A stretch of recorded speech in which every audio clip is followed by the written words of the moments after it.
Good morning, Coach. How are you? Hey, Good morning, sir. Can you hear me okay? Yes, sir. right. right. I'm going to tell our listeners one thing. Barry Switzer, you young guys that don't know him, beat people's brains out for years. What a football coach he was. He was unbelievable, and he did it in a different kind of way. And he beat the Nebraskas when everybody else was losing to Nebraska. And he's terrific. Barry, Wimp, you're nice to say that, but let me just tell you the truth. I did the same way Nick Saban does it. I got a lot better players in the 70s than the rest of them did. well, that's And what the you're reason supposed why to do. I was doing the right thing, Wimp, back when no one else was. I was recruiting the black athlete, all athletes at every position, and because it was the right thing to do, give me the best chance to win. But that was back before the SEC recruited a black athlete, and before the Southwest Conference ever recruited a black athlete. I was playing black quarterbacks in the early 70s, 71, 72. So you got to understand, obviously, that I was kicked the hell out of people because I was recruiting all the good athletes that were out there. Oh, yeah. I was able to get them, and that's why it happened. It wasn't a Well, yeah, but you had to coach them. You had to get your staff together. You had to recruit them. We did a good job of coaching. We lined up sound. We were smart about what we did and all that. And I was a good recruiter. I could sell, and kids liked me, and I treated them well. Took care of my family, and I always told the NCAA that after I never offered the damn inducement to kids to come here. But once they were here, part of my family, they got problems, and I know that they need help. By God, I'm going to help them. That's the help them if they get there. Bill, Alabama's never had much luck against Oklahoma. 1-3-1 or something, 1-1 in bowl games. Oklahoma's provided Alabama with some losses, and it's been hard for Alabama to play. And what's the overall view of this game? Well, the reason those games were like that, but both teams, Alabama wasn't as good as they are today, and we beat them the last time we played them in a bowl game at 14 in New Orleans. But for whatever reasons, we were hot that night and they weren't, and we played well, and we were a pretty good football team, and we won. But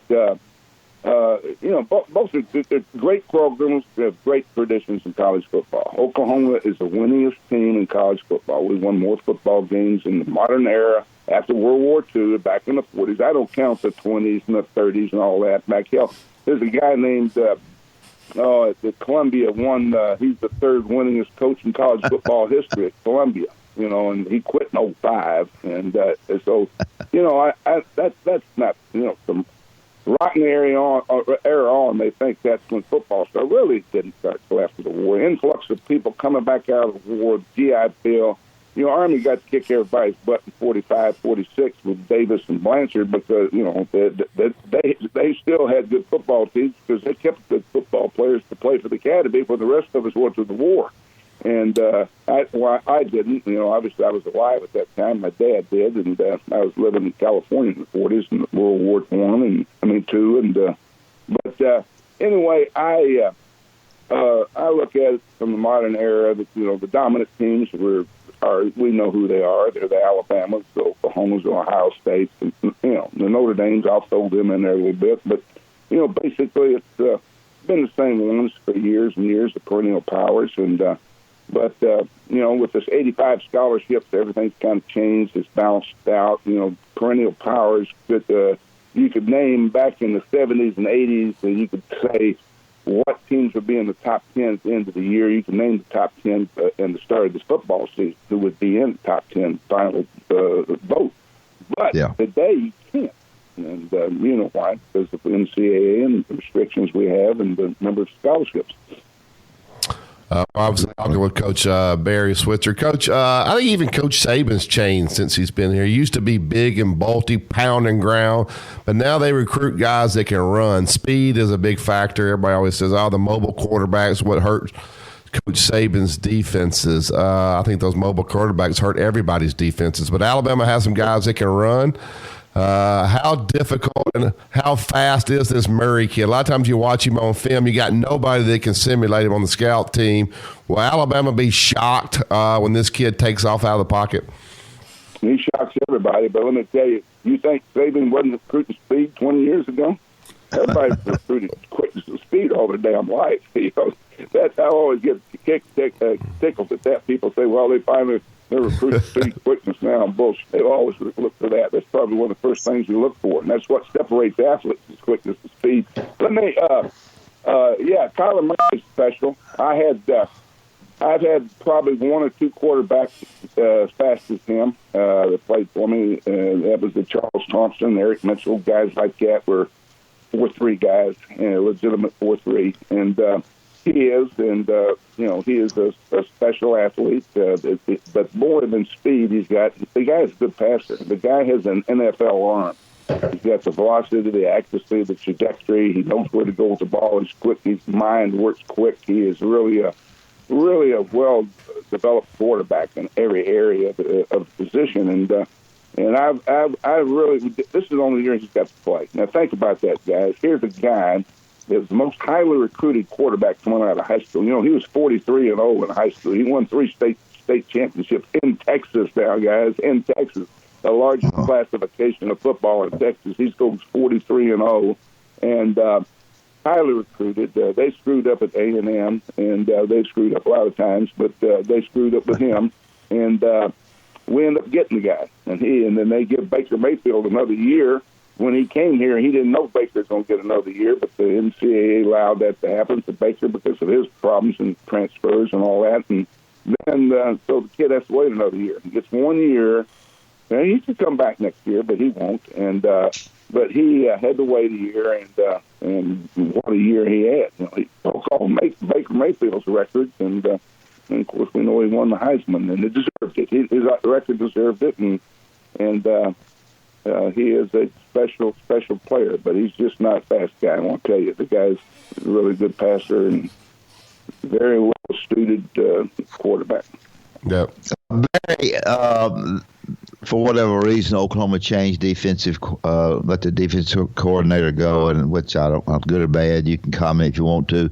Would it mean that Alabama, although they're throwing more this year than ever, will they try to keep the football a little bit longer on offense as far as short the game? Let me tell you. Here, William, I'll tell you, I look at the game this way. Oklahoma's offensive football team is really not complemented by its defensive team.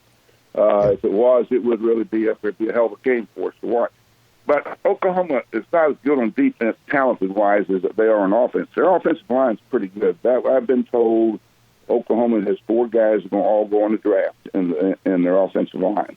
Now, that's pretty good. And the ones that aren't are really good players coming back. They're good players at nearly every position across there. But the defense, we're not big and physical with the guys on the ground. No one is as physical with their hands on the ground as Alabama. No one has as good of players that line up with their hands on the ground on defense as Alabama. And they're bigger. Their linebackers in the 230 and 40 class. Ours in the 220 class. But our guys can run. Our guys can run 4.5, and they're fast. But we're not as physical a football team defensively. The only way Oklahoma can win is it's like a tennis match. I'd say our offense it plays a tennis game. We have to break serve. We have to win a couple of games in a service that. In the match, that by golly, that breaks serve and you can separate. That's the only way Oklahoma gets it done, and because they go score fast, they're quick, they make big plays, and so what happens is that if we can't do that, and Alabama can run the football, and any team defensively, every coach goes into every game and says the first thing we got to do is we got to stop the run. You stop the run, and you can control the run of an offensive football team. They're in trouble. And that doesn't happen anymore. I mean, no one ever comes out and runs the damn football much anymore. And everyone throws the damn football today. And that's what was wrong with our defensive coordinator when he got fired in this league. The Big 12, everybody scores on everybody in this league. We score 30, 40 points. You win a ball game, you still get 40 points scored on you. People got tired of talking about, well, our defensive coordinator, we can't stop anybody. Well, it changed, and we still can't stop anybody. And I don't give a damn who they play in this league. They're going to score on them. And it's the worst job in America. I've always said that. The defensive coordinator in the Big 12 is the worst coaching job in college football. And it's proved that to be that way for several years. And I blame it on Mike Leach's ass. He had both the damn offense of this league and coached all these guys, these Lincoln Rileys, these Sonny Cumbies, these Dana Hogersons, and all these damn guys all coached for him, believe in his philosophy and all. The league wouldn't be like it is. But that's what the league is today. And it's good. It's exciting with the football, and I like it, but I still like to control the ball 7 or 8 minutes. We play Army here. You see what Army did to Houston? That's awful, wasn't it? You think Houston's got better athletes than Army? That's ridiculous. Saying a damn player that could go from Army to Houston make their damn football team. I probably should offense or defensive line. Or in the backfield, skill position. But what was it? It's because no one knows how to stop the damn option in the running game today. When we played Army, we played them this year. After the game's over, we were fortunate to win the damn ball game by a touchdown. And people ask me, well, what the hell happened, Coach? What happened? I laughed, and I said, well, hell, they had it 45 minutes. We had it 15. That's what the hell happened. You saw it. And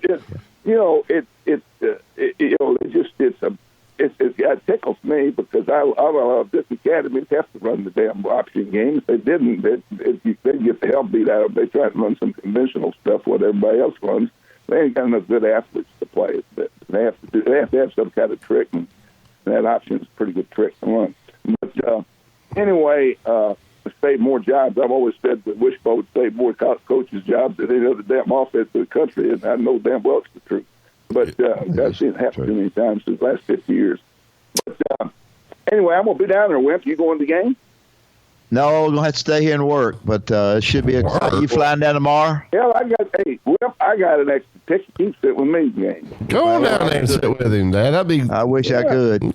I wish I could get down there, but I better pass. Run your ass out of Tuscaloosa. Nah, he can go over there. He'd look good sitting by you, Coach. They'd put the camera on y'all. Oh, they love it if I'm sitting by you. Oh, yeah. Our guys are all excited about having you on the show. Barry, you got anything to ask? Yeah, well, Coach, tell us about Lincoln Riley. I mean, this guy's a young guy, but he seemed to have a great offensive mind, a great scheme. And you talked about this offense, but what makes it so difficult to defend? I know they spread the field out, but what makes it so hard to defend Oklahoma's offense? Well, they get good athletes. They put you in and they spread you out and they isolate you. And they get guys that can throw the football. They got guys that can run. And it separates.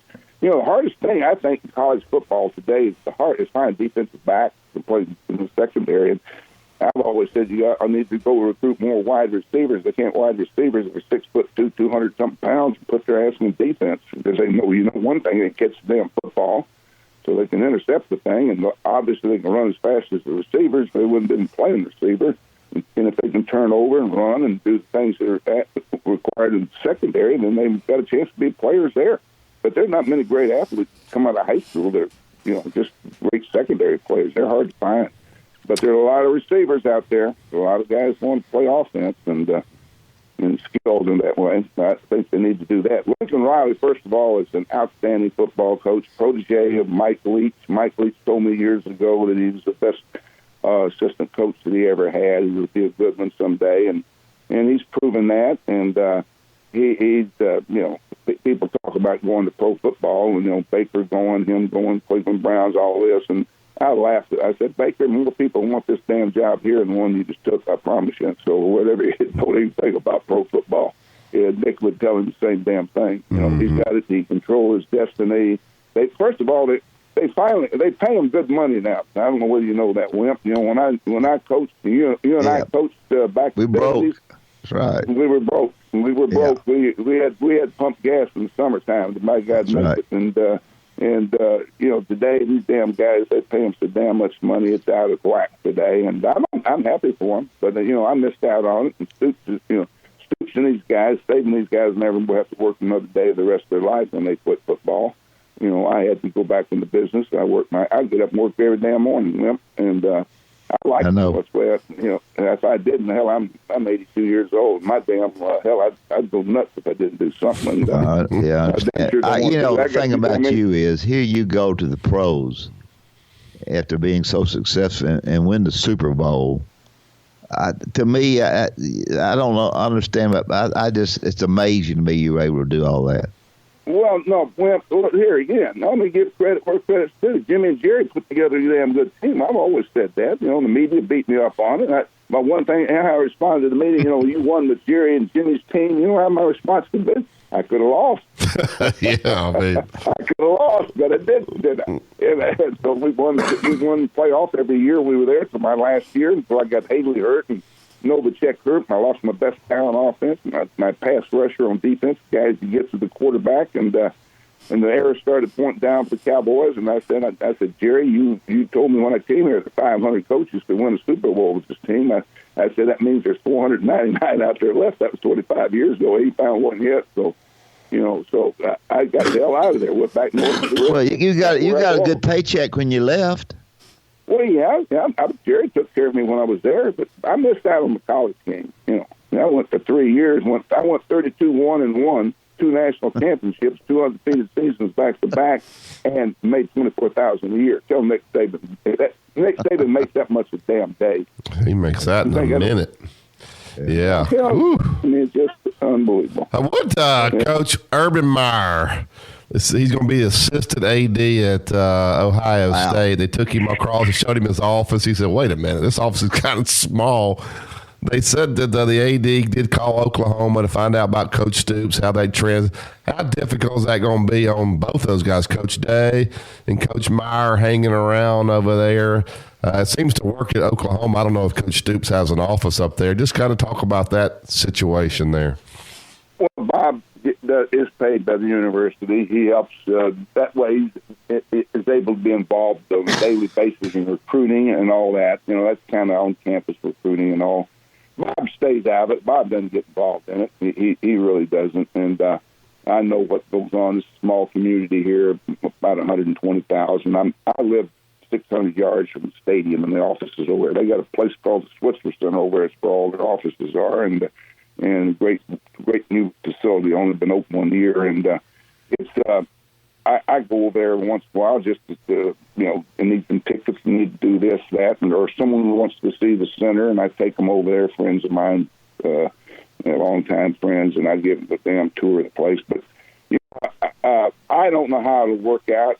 I don't know what type of relation. It's all about what Urban does. It's all about what Bob does. They stay out of the damn way, then they're fine. No problems at all. But when they get around, they talk too much, they inject themselves into discussions with other people. That's you make some things. You always make the wrong comment, and it'll come out right. By the time it gets paid 2 or 3 times, it will be what the hell said anyway. So it's just the best thing is keep your ass away from there. Yeah, that. Well, Barry, we sure appreciate you being on. You've been mighty nice, and I hope things go well for you on your trip. And I hope Jim Moody gets better. I'll call him and check on him. But Barry, and I sure do appreciate you being on. Yeah, I know it, Wimp. Hey, stay in touch, big boy. See you down I can't believe he turned down a ticket to sit next to you at the game, Coach. Nobody would turn that ticket down. I like to have my picture made with him. He's so good. Thank you, Barry. Appreciate it, Coach. I'll have something for you to drink, too, Wimp. All right, thank you. Thanks, Coach. All right, thank you, everybody. Bye-bye.